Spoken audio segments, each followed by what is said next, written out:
Une petite histoire enfantine raconte qu'un jour, la maman de Georges essaye de l'exercer à imiter le chien. Elle lui dit « Allez Georges, aboie !» Et le petit Georges fait « miaou !»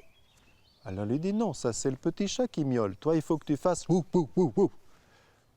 Alors Georges, à ce moment-là, fait « coin, coin, coin, coin !» Il dit « Non, ça c'est le canard qui fait « coin, coin !» Le chien, il fait « wou, wou !» Essaye de faire « wou, wou, wou !» Et à ce moment-là, Georges fait « meuh !» Alors la maman comprend qu'il y a un problème. Donc elle conduit son petit Georges jusque chez le vétérinaire et lui explique qu'il n'arrive pas à faire le chien. Alors le vétérinaire ouvre la bouche de Georges et il en sort un chat.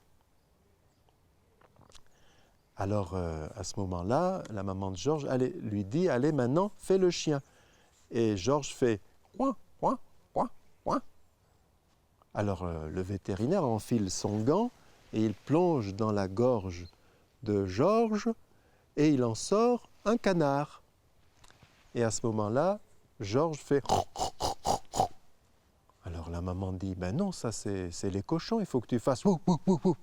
Alors le vétérinaire prend son gant et va très très très loin dans la gorge de Georges et il en sort un cochon.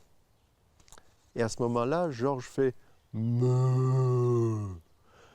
Alors le vétérinaire reprend son gant et plonge très très très très loin dans la gorge de Georges et il en sort une vache. Et à ce moment-là, Georges fait ouf, ouf, ouf, ouf. Alors la maman de Georges est très contente. Elle paie le vétérinaire, le remercie beaucoup et elle s'en va avec son petit Georges. Et en chemin, Georges rencontre son meilleur copain et il lui dit « Bonjour !»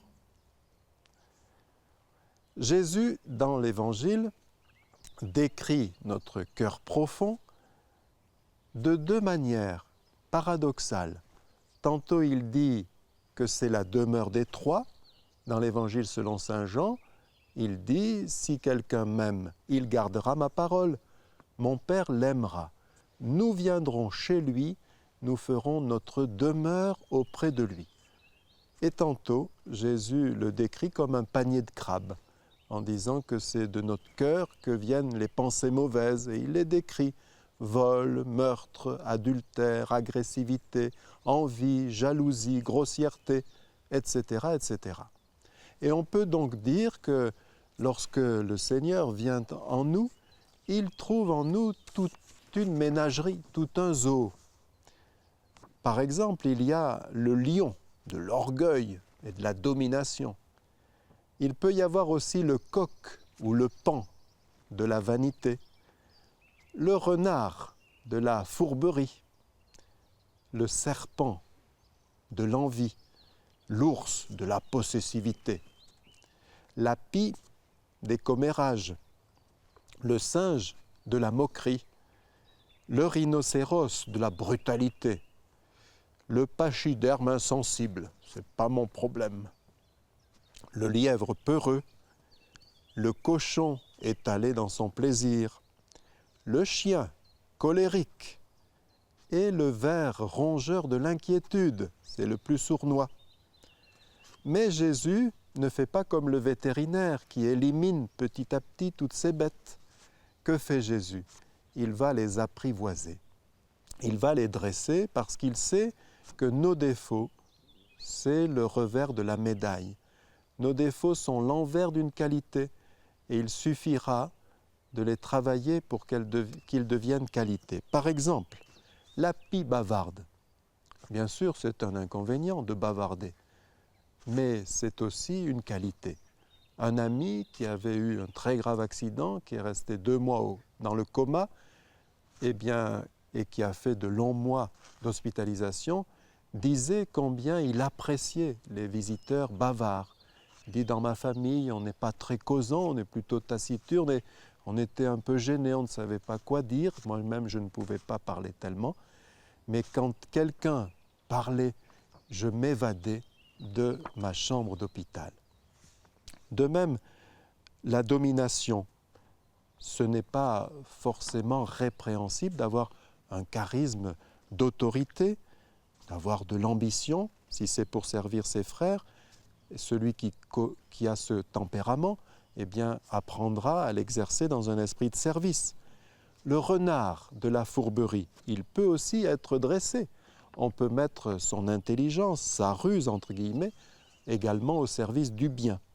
L'insensibilité de l'hippopotame, c'est vrai, il faut savoir se protéger. Ceux qui peuvent le faire, eh bien, seront peut-être moins agressés et du coup pourront aider plus facilement en étant moins dans le registre de l'émotionnel sensible. Cela ne veut pas dire se couper de la misère du monde que d'avoir une certaine insensibilité. Le chien colérique, si vous ne vous mettez pas en colère devant certaines situations, devant certaines injustices, vous êtes lâche. Voilà, Jésus au fond nous dit deux choses. Il nous dit, ne restez pas au balcon de votre être. Aujourd'hui, on a inventé le remplissage, la suroccupation, la surinformation, la surconsommation.